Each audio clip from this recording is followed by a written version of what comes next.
이 시간 주신 하나님의 말씀 보겠습니다. 신약성경 사도행전 3장입니다. 1절에서 10절 말씀까지 신약으로 190쪽에 있습니다. 사도행전 3장 1절에서 10절 말씀까지 우리 함께 믿음으로 합독하겠습니다.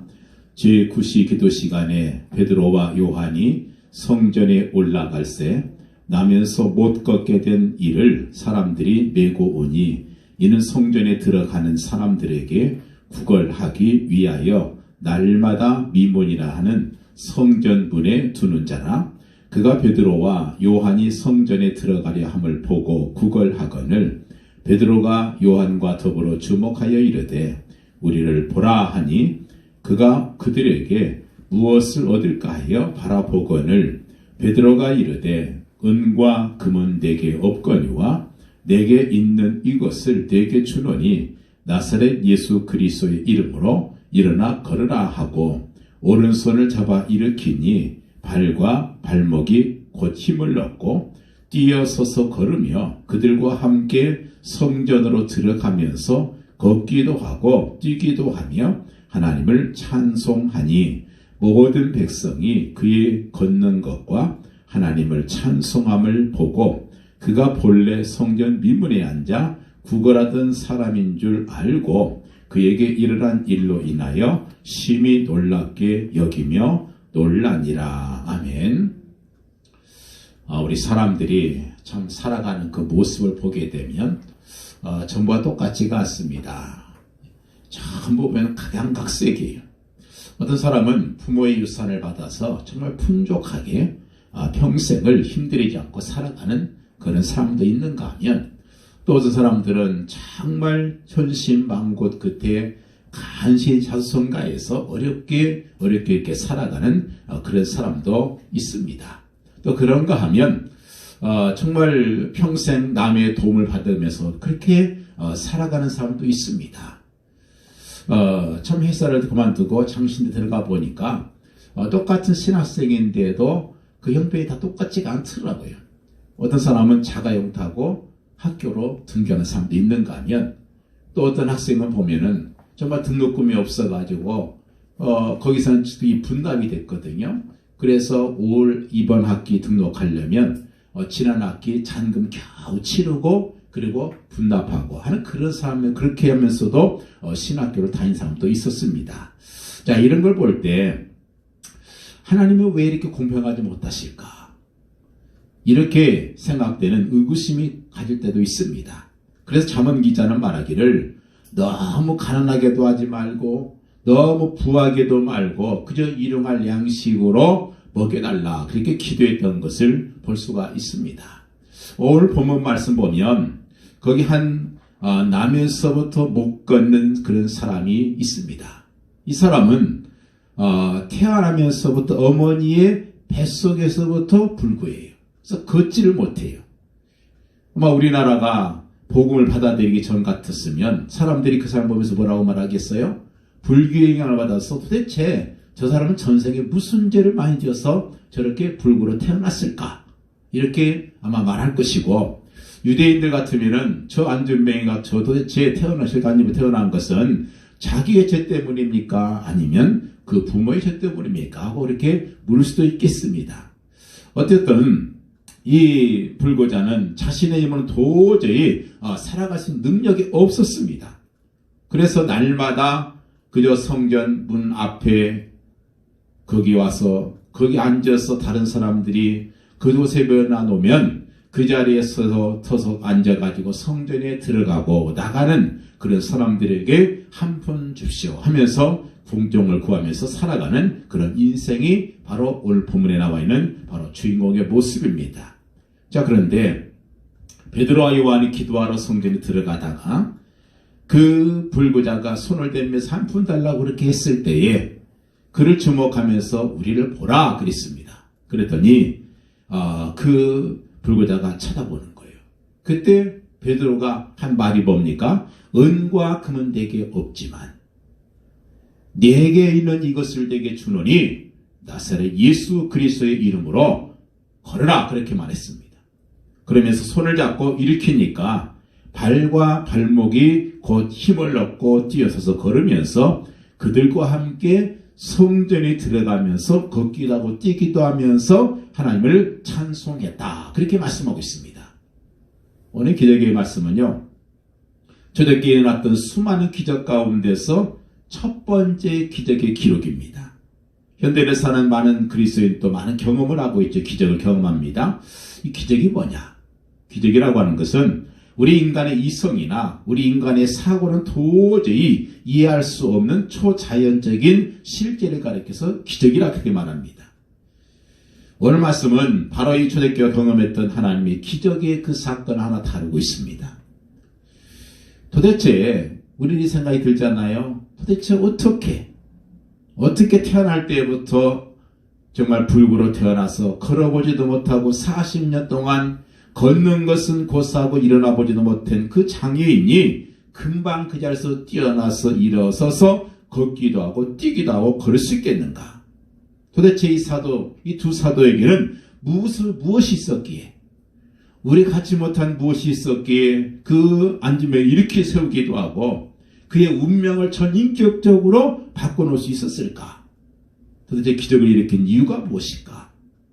이런 생각이 들지 않습니까? 그 첫 번째 이유는 오늘 말씀 1절과 2절 말씀 보니까 거기에는 기도하는 사람들이 있었어요. 기도하는 사람들.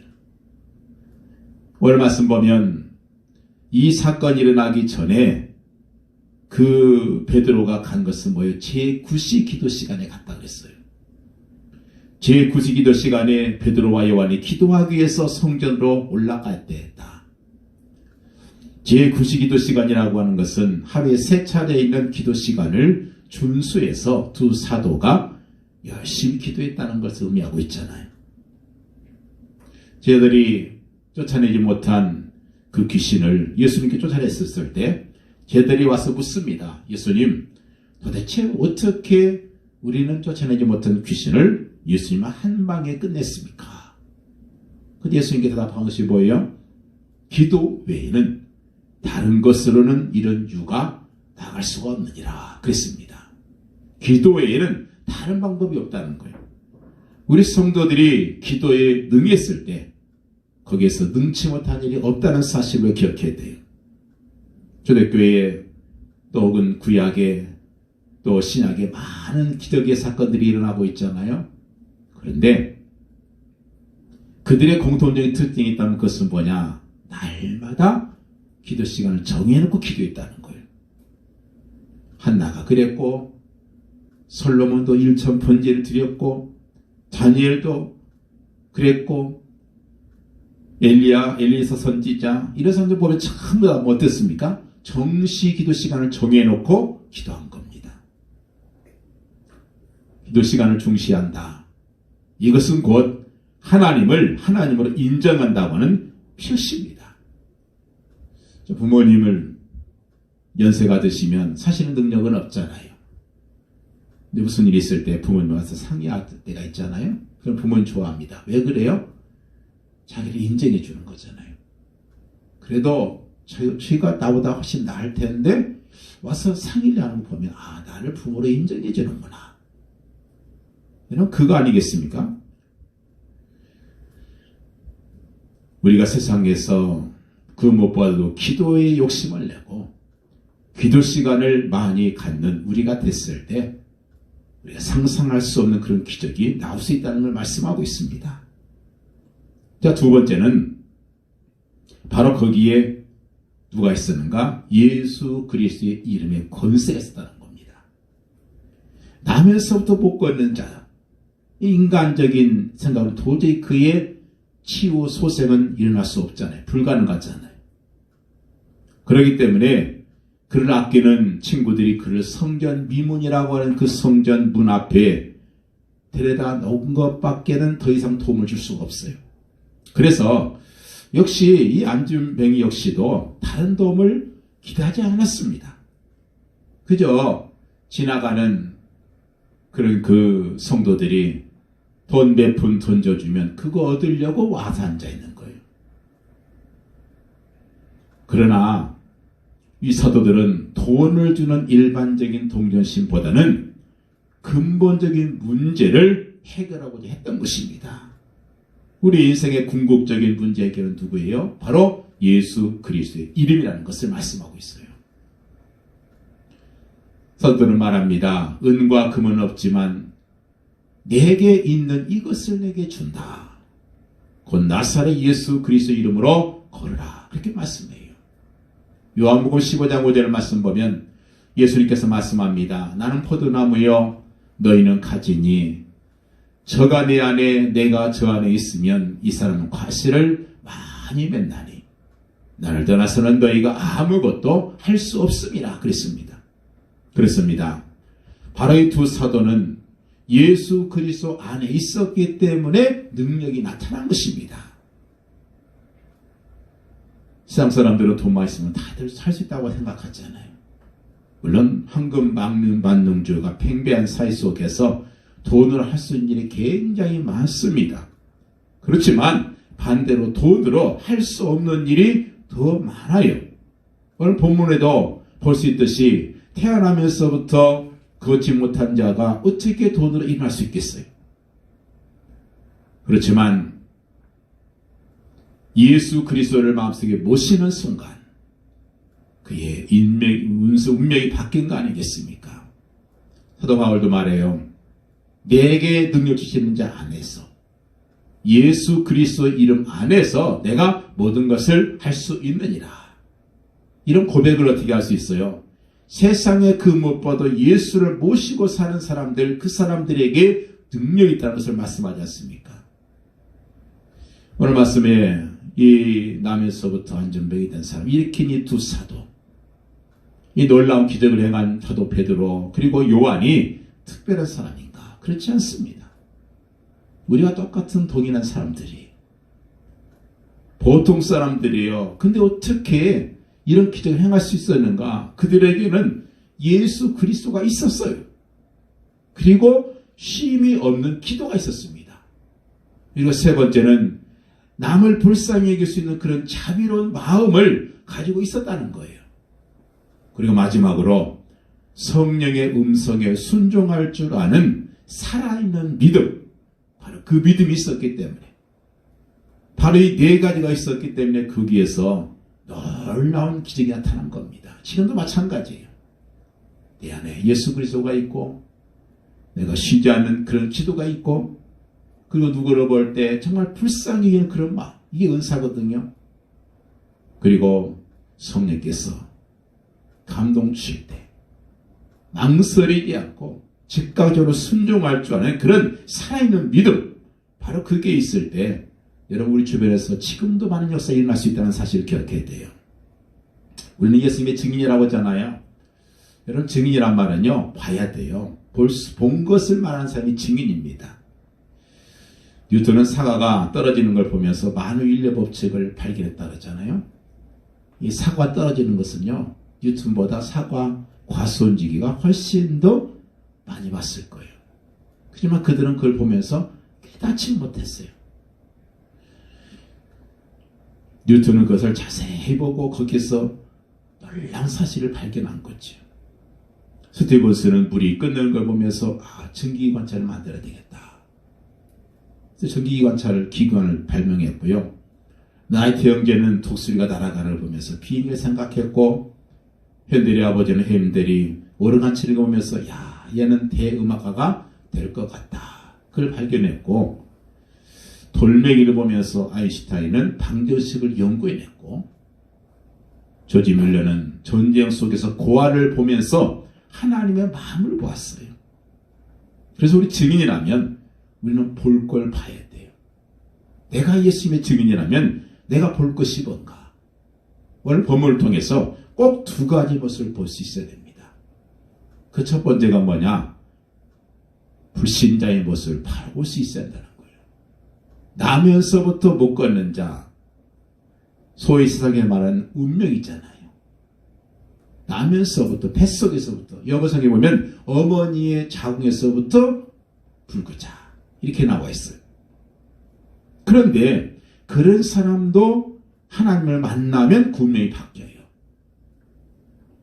누구든지 하나님 만나면 그 모든 것이 바뀌어버립니다.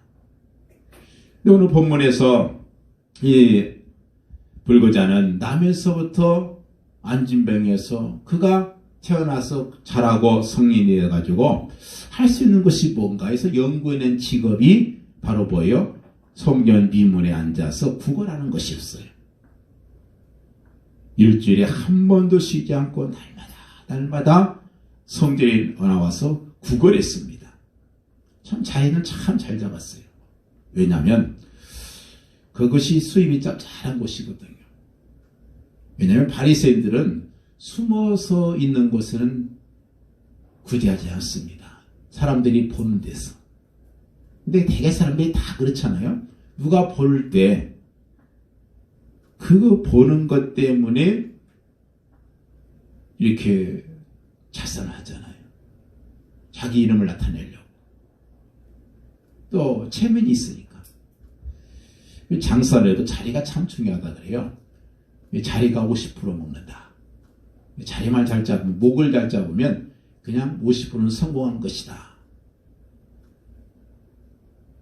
제가 총각 때 영락교회를 다녔는데 그 영락교회 보면 정문이 있고요. 옆에 쪽문이 하나 있어요. 근데 쪽문 앞에 보면 항상 예배 시간 끝날 때 되면은 한 거리인이 와서 거기서 딱 앉아서 자리 잡고 돈을 구걸합니다. 그러니까 이 교회 지도층에서 보니까 참 그게 불편하기도 하고 또 예배드리고 나오고 들어가는 성도들도 그 옆에 서 있는데 돈을 주자니 좀 그렇고 또 안 주자니 좀 깨름칙하고. 그러니까 누가 건의를 했겠죠. 저기 앞에 건의 좀 없으면 언제 안 좋습니까?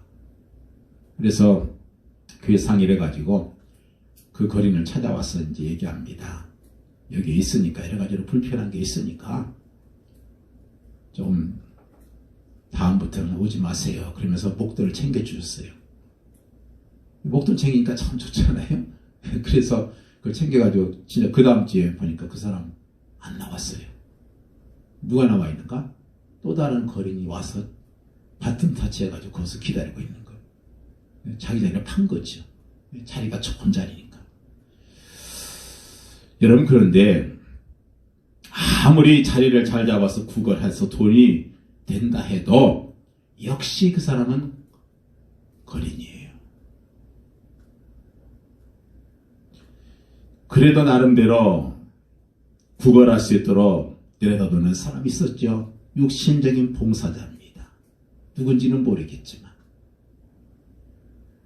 참 좋은 거죠. 2절에 보니까 남에서부터 못 걷는 자를 사람들이 메고 온다 그랬잖아요. 세상에는요 두 종류의 봉사자가 있어요. 하나는 육신적인 봉사, 날마다 구걸하도록 데려다주는 사람, 감사한 일이죠. 옛날에 이 신문을 보니까 고등학교 3년 동안 불구인 자기 친구를 매일같이 학교에 가면서 한 번도 쉬지 않고 찾아가서 졸업할 때까지 부축해줘서 졸업할 때 상을 받는 그런 모습 봤습니다. 참 고마운 사람들이죠.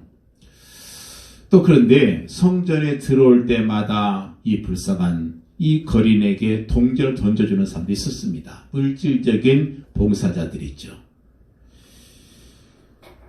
대개 보면 참 살다가 죽을 때 자기 전 재산을 바쳐서 선교하라고 하는 사람도 있고요. 어떤 할머니는 평생 쉬지 않고 모아서 번 돈 가지고 대학에 도서관지라고 기부한 사람도 있습니다.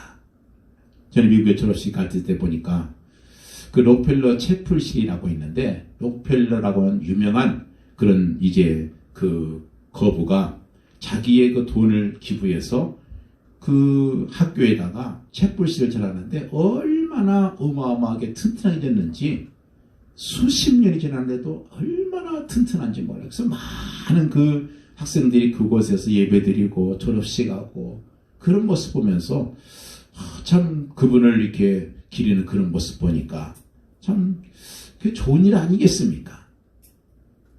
그런데 이처럼 육신적인 봉사도 중요하고 물질적인 봉사도 중요하지만 그러나 진짜 봉사는 그게 아니라는 거예요. 정말 진짜 봉사는 뭐예요? 이 불구자에게 정말 필요한 것은 뭡니까? 하나님이 정말 살아계시다면 하나님의 능력을 보여주는 것이 진짜 바로 봉사입니다. 이 안진병에게 정작 필요한 것은 육신적인 봉사도 필요하고 물질적인 봉사도 필요하지만 정말 필요한 것은 뭐예요? 바로 예수 그리스도의 이름이라는 사실.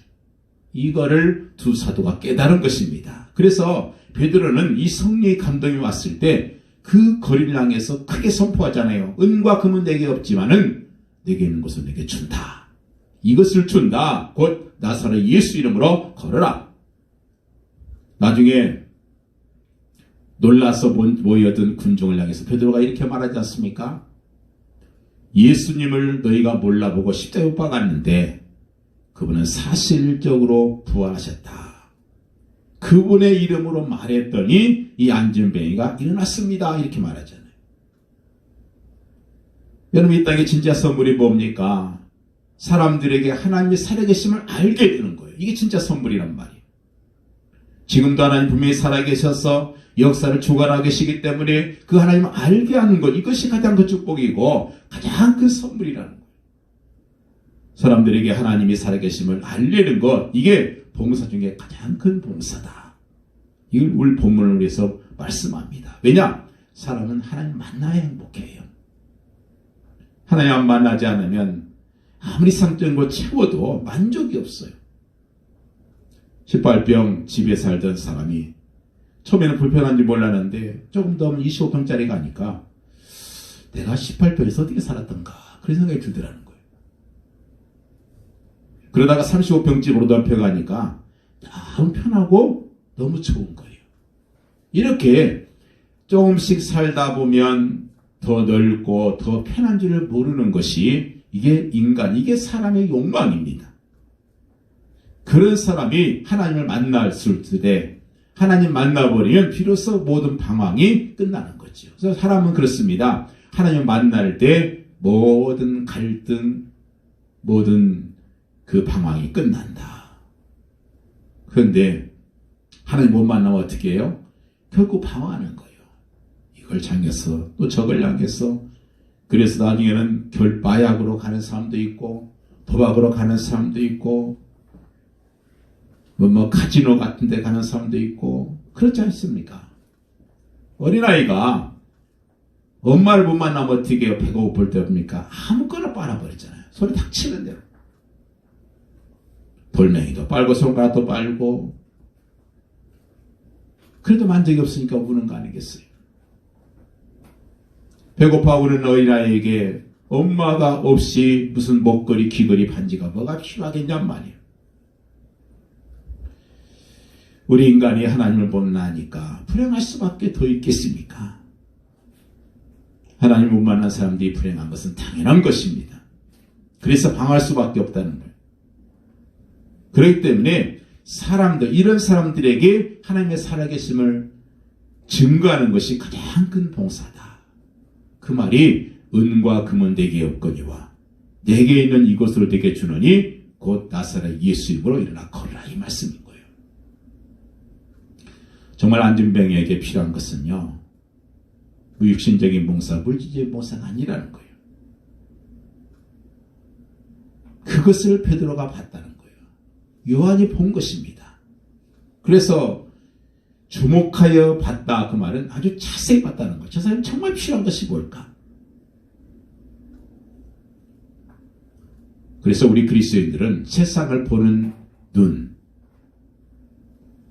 불신자를 바라보는 눈, 이것이 정확해야 돼요. 나는 너와 결혼했다 하는 그런 책이 있습니다. 이 책의 주인공은 여인인데 타락할 대로 타락해서 결국 큰 중병에 걸려서 또 문제가 자꾸 와서 낙심이 되고 힘이 없어서 길을 갔던 여인이었습니다. 근데 가다가 교회 앞에 보니까 그날 설교 제목이다 밖에 써붙여졌는데 제목이 뭐냐? 죄의 싹은 사망이다.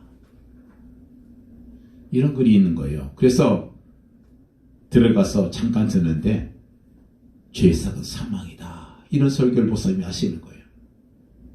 그래서 그 말을 듣고 그냥 나왔어요. 나와서 생각하길, 그래, 나 같은 죄인은 죽어야 마땅해. 그래 생각하고 바다에 빠져 죽기 위해서 눈에 눈물을 흘리면서 바다로 갔습니다. 바닷가로 들어가며 생각하기를, 나에게 옳은 말을 해주는 남자는 저 남자밖에 없구나. 지금까지 내가 만났던 남자들은 다 거짓말하고 나를 유혹했는데 저 사람만큼은 나에게 바른 말 해줬으니 마지막으로 고맙다는 말을 하고 가야 되겠다.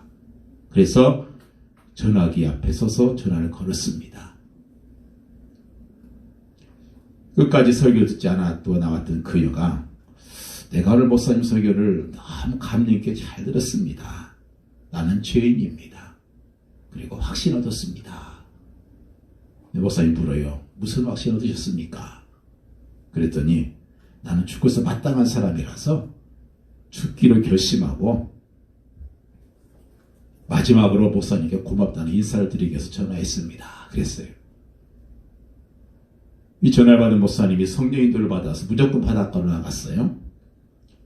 그리고 그 목사님이 여자를 만나서 죽으면 안 됩니다. 그래도 힘을 내야 됩니다. 그렇게 말해야 되는데 그렇게 말하지 않고 뭐라고 했냐. 당신은 꼭 죽어야 할 사람입니다. 죽어야 됩니다. 오늘 당장 죽어야 됩니다. 근데 나도 죽어야 됩니다.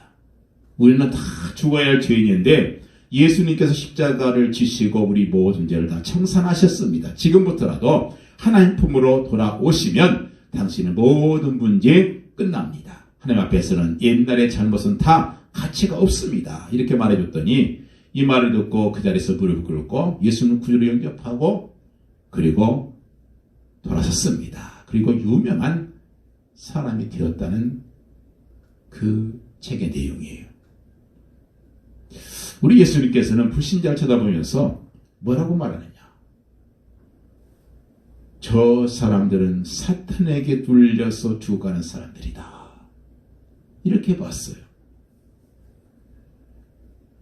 바울은 에베소 2장 1절 보니까 사람들이 다 죽었다고는 하나 살아있다고는 하나 다 실제로 보니까 죽은 자구나. 몸만 살아있지 다 죽은 사람들이구나. 결국은 저주받은 사람들이구나. 이렇게 봤어요. 다윗은 시편 1편에서 하나님 믿는 자는 물가에 심은 나무와 같으며 하나님 모르는 사람들은 바람에 나는 겨와 같다.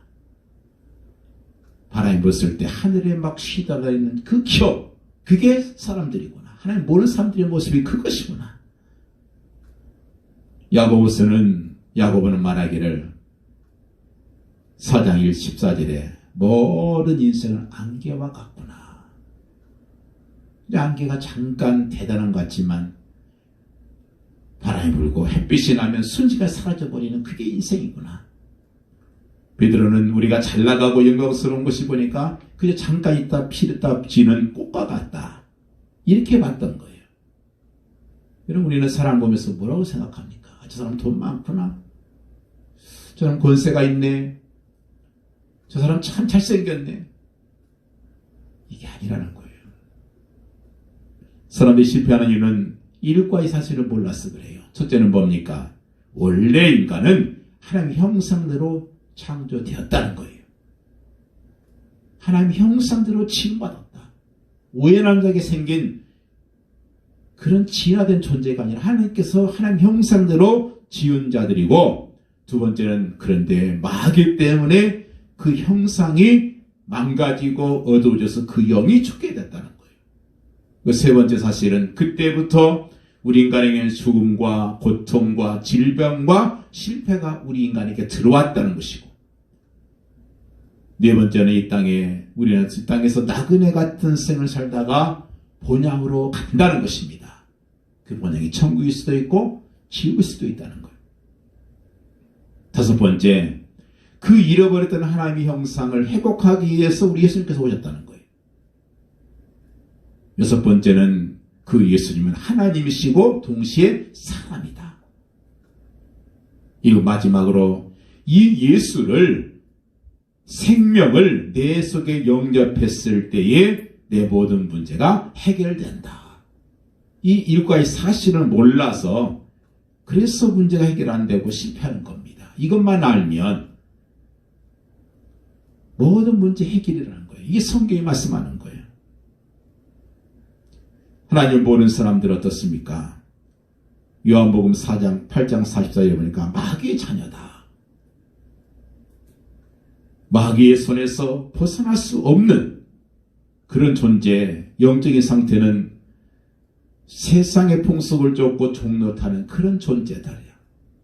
그리고 늘 불안하다. 왜냐 본질상 진노의 자녀이기 때문에. 이로 인해서 육신적인 질문 찾아오고 영적인 질문 찾아오게 되고 결국 죽어서는 미래는 죽어서 지옥으로 가는 것밖에 없다. 그리고 마지막으로 고린도전서 10장 20절 말씀 보니까 죽고 난 후에는 그 자녀들에게까지 영적인 문제를 남기더라. 이게 불신자의 모습이고 그게 모든 사람들이 가는 길이라는 것입니다. 그래서 바울은 말하여 십자가의 도가 멸망하는 자들에게는 미련한 것이죠. 그렇지만 구원은 우리에게는 하나님의 능력이다. 그랬습니다. 그리고 골로새서 2장 14절 말씀 보면 하나님의 비밀은 그리스도를 깨닫게 하려 함이라. 그 안에는 지혜와 지식의 모든 보화가 예수 그리스도 안에 감춰져 있다. 그렇게 말씀합니다. 그래서 이 눈이 열려야 돼요. 영적으로 세상을 볼 수 있는 눈이 열려야 한단 말이에요. 두 다리가 멀쩡하다고 걷고는 있습니다. 그렇지만 오늘 말씀드린 소리가 깨닫는 게 한 가지 있어요. 이 땅에는 영적인 안전뱅이가 많다는 겁니다. 두 다리는 멀쩡해요. 그런데 영적으로는 완전히 안전뱅이에요. 영적인 의미에서 보게 되면 다 신앙의 안전뱅이가 많다는 거예요. 이 안전뱅이 특징이 뭐예요? 첫째는 남의 도움을 받을 수밖에 없잖아요. 오늘 본문에도 남의 도움을 받잖아요. 그런 존재처럼 우리가 신앙생활하면서 제 스스로 걸을 수 없는 남의 도움으로만 신앙생활 간신해가는 그런 경우가 굉장히 많습니다. 오늘 말씀에 있는 이 불구자는 성전 앞에 나와 있지만 성전에 드려지는 예배와는 무관한 사람이잖아요. 성전이든 예배든 기도든 그저 관심 없어요. 이 관심은 뭐예요? 오직 지나가는 선남 선녀들이 던져지는 몇 푼의 동전, 이것이 관심의 전부예요. 오늘은 참 기분이 좋았다. 뭐예요? 많은 사람들이 와서 던져줬다는 거죠. 오늘은 재수가 없는 날이다. 그날은 사람들이 그냥 지나갔다는 거죠. 우리 신앙생활이 이렇게 영적으로 가고 있는 것은 아닌가. 우리가 뒤돌아봐야 돼요. 교회 나와서 예배 드리고 그렇지만 하나님께 왔은 것 자체도 남의 도움 받아야 되고 와서도 예배 성공하는 건 관심이 없다고 하면 나는 영적인 완전뱅이가 아니냐는 거죠. 그뿐만 아니라 은혜를 받기만 하고 이렇게 주치를 보는 것도 영적인 완전뱅이에요. 섬김을 받기만 하고 섬길 줄 모르는 것도 역시 똑같은 거. 봉사를 받기만 하고 봉사할 줄 모르는 거, 이 안진뱅이, 영적인 안진뱅이 아니고 뭐겠어요? 교회 오래 다녔다고 해서 다 영적인 성인 아니에요. 몇십 년 나와도 아직도 그 마음 속에 결단이 없이 나온다면, 그리고 그저 수동적이라면 영시라는 영적인 안진뱅이라는 겁니다. 두 번째, 이 안전뱅이 바라는 것이 뭐예요? 몇 푼의 돈이잖아요. 영혼 구원과는 상관이 없어요. 거리가 없어요. 거리가 멉니다. 기도와는 관계없어요. 그저 몇 푼의 그 온전, 돈, 이게 전부 아니겠어요? 우리 신앙생활이 그렇다면 안 돼요. 교회를 오래 다녀도 내가 나와서 구한 기도의 내용이 무엇일까? 나의 영적인 성장과는 전혀 무관한 현실적인 육신적인 문제, 감각적인 것들, 이런 것들만 구한다고 하면 이것이 안진뱅이 가지고 뭐겠냐면, 너희는 먼저 그 나라 그 일을 구해라 그랬잖아요. 지난주 설교입니다. 그것이 먼저 구해야 되는데 우리가 구하는 내용이 전부 세상적인 것이고 물질적인 것이고 눈에 보이는 세계의 것이고 순간적인 것들이라면 여러분 우리는 영적인 안진뱅인 겁니다. 또 성도가 집사가 되고 또 중직이 됐어도 그만큼 성장하지 못하면 그것은 안진뱅이 가지고 뭐냐고요. 기도 성장이 있는가? 전도의 성장이 있는가? 봉사 성장이 있는가? 여러분 그걸 생각해 봐야 돼요. 그것이 안진뱅이의 모습 아니겠습니까? 두 번째로 우리가 봐야 할 것이 두 번째 뭡니까? 바로 예수 그리스도의 능력을 발견하는 것이 중요합니다. 여기서 이 불구자는 그저 바라보고 바라는 신앙에서 이제는 일어나서 행동하는 신앙으로 바뀌잖아요. 무엇을 얻을까? 이렇게 바라보던 이 불구자가 이제는 일어나서 걸으면서 뛰기도 했다. 그리고 하나님을 찬송했고 그 성전 안으로 들어갔다고 말씀하고 있잖아요. 그가 불구자로 있을 때는 그저 성전에 들어가는 것은 자기와 관계가 없는 일이라고 생각했는데 이제는 자신도 성전에 들어가서 찬송하고 그리고 하나님께 영광을 돌렸다는 거잖아요. 아마 자기 자신도 이렇게 걸을 줄은 꿈에 생각 못했을 거예요. 그래서 우리 신앙의 능력을 우리는 체험해야 돼요. 신앙의 날마다 처음 있길 바랍니다. 왜 신앙의 이 체험이 필요한가? 우리가 꼭 기적을 보기 위해서 신앙생활하는 것은 아니지만 말씀에 순종할 때 그물이 찢어지는 그렇게 고기를 많이 잡는 결과를 경험했기 때문에 베드로가 예수님을 따른 거잖아요. 우리 지각 위에 뛰어나시는 역사하시는 그 하나님의 능력을 체험할 수 있어야 되는 거 아니겠습니까? 그래서 오늘 말씀도 보면 자기는 언제나 못하는 사람인 줄로 알고 있었는데 이제는 할 수 있다고 하는 그런 마음을 갖는 그런 그 체험 이것이 있었기에 바로 그의 신앙은 성숙했는데 그 원인이 뭐냐? 그것이 바로 예수 그리스도의 능력을 발견한 것입니다. 단순히 그저 자기가 일어났다는 게 중요한 게 아니에요. 베드로를 통해서 요한을 통해서 예수님의 능력이 대단하구나. 이거를 발견한 거예요.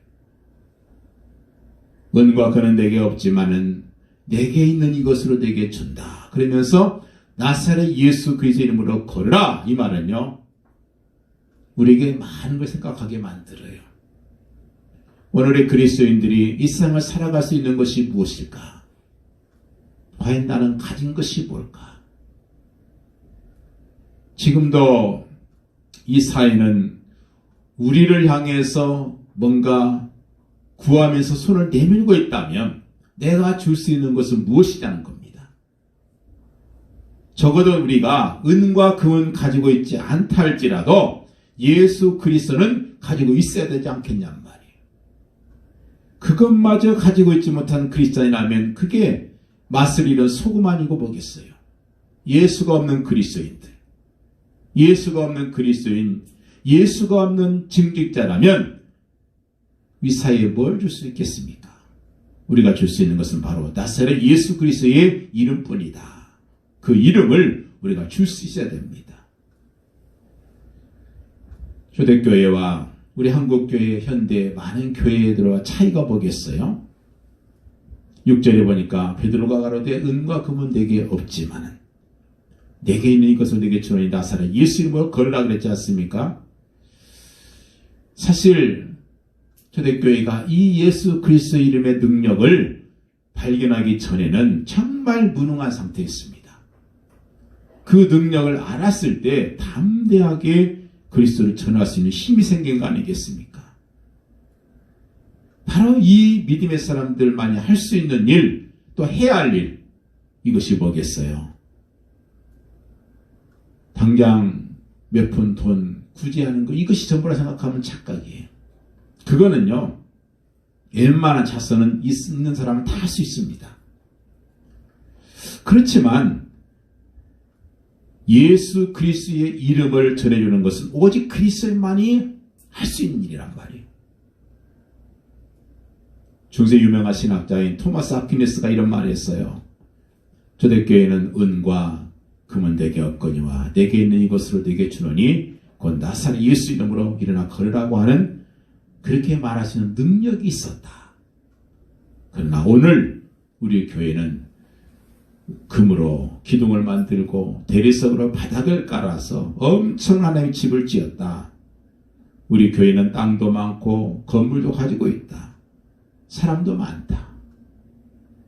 그렇지만 은과 금은 이제 우리에게 있지만 나사렛 예수 그리스도의 이름의 능력은 잃어버렸다. 이런 말이 있어요.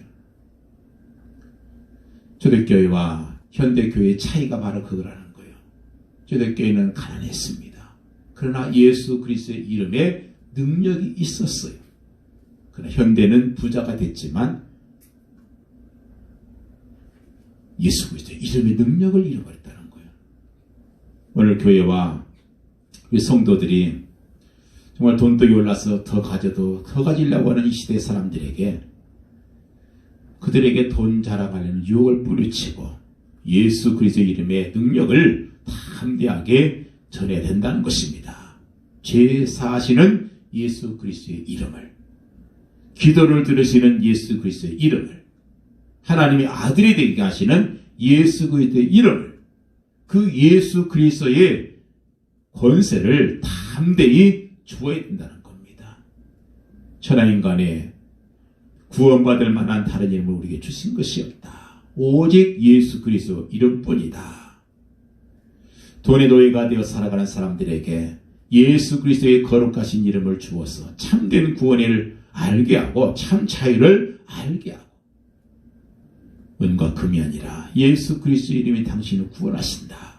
이 사실을 알려줘야 된다는 것입니다. 다윗이 골리앗을 향해서 달려가면서 외친 말이 뭡니까? 사무엘상 17장에 보면 다윗이 블레 사람에게 이르되 너는 칼과 창과 단창으로 내게 오거니와 나는 만군의 여호와 이름 곧 네가 모욕하는 이스라엘의 군대의 하나님의 이름으로 내게 간다 그랬어요. 그러니까 다윗도 하나님의 그 이름의 그 권세가 얼마나 큰지 그거를 알게 된 거예요. 그러니까 담대한 거 아니겠습니까? 예수 그리스도의 이름의 위대한 능력을 발견했을 때, 그게 발견했을 때 우리에게 힘이 오는데, 담대함이 있는데 왜 그렇습니까? 그 이유가 있어요. 골로새 3장 2절에 있는 것처럼 위의 것을 생각하고 땅의 것을 생각하지 말아라 그랬지 않습니까? 그런데 우리가 그게 안 돼서 그런 거예요. 자꾸 땅의 것만 바라보니까. 세상 것 바라보고 돈 바라보고 TV 바라보고 불신자들 계속 같은 수준에서 얘기하니까 그 신앙이 떨어질 수밖에 없잖아요. 그래서 우리가 오늘 또 모여서 예배하고 기도하는 거 아니겠습니까? 자꾸 모여서 간증하고 성경 보고 기도하는 이유가 뭐겠어요? 위의 것을 바라봐야 그 예수 그리스도의 이름의 권세와 능력을 발견할 수 있기 때문에 그렇지 않습니까? 그래서 하늘의 것을 모르면요 방향을 잃어서 헤맬 수밖에 없어요. 성경은 예수 그리스도의 이름의 권세에 대한 기록이 주 목적이에요. 요한복음 1장 12절에 보니까 영접하는 자 곧 그 이름을 믿는 자들에게는 하나님의 자녀가 되는 권세를 주셨다 그랬고요. 마태복음 28장에 보니까 하늘과 땅의 권세가 내게 있다. 마태복음 9장에 보니까 인자가 세상에서 죄사하는 권세가 있는 줄 너희로 알게 하려 함이라. 골로새 1장 14절 말씀 보니까 그가 우리를 흑암의 권세에서 건져내셨다. 요한일서 3장 8절에 보니까 하나님의 아들이 오신 것은 마귀를 멸하는 권세를 가지고 오셨다. 요한복음 5장 17절 말씀 보니까 인자됨을 인하여 심판하는 권세를 주셨다. 요한복음 10장 24절 말씀 보니까 내 이름으로 기도해라 그러면 너희가 받을 것이니 너희 기쁨이 충만할 것이다. 예수님의 이름의 권세를 말씀하는 거잖아요. 이것이 바른 방향입니다. 우리가 신을 가졌기 때문에 돈이 필요하겠지요.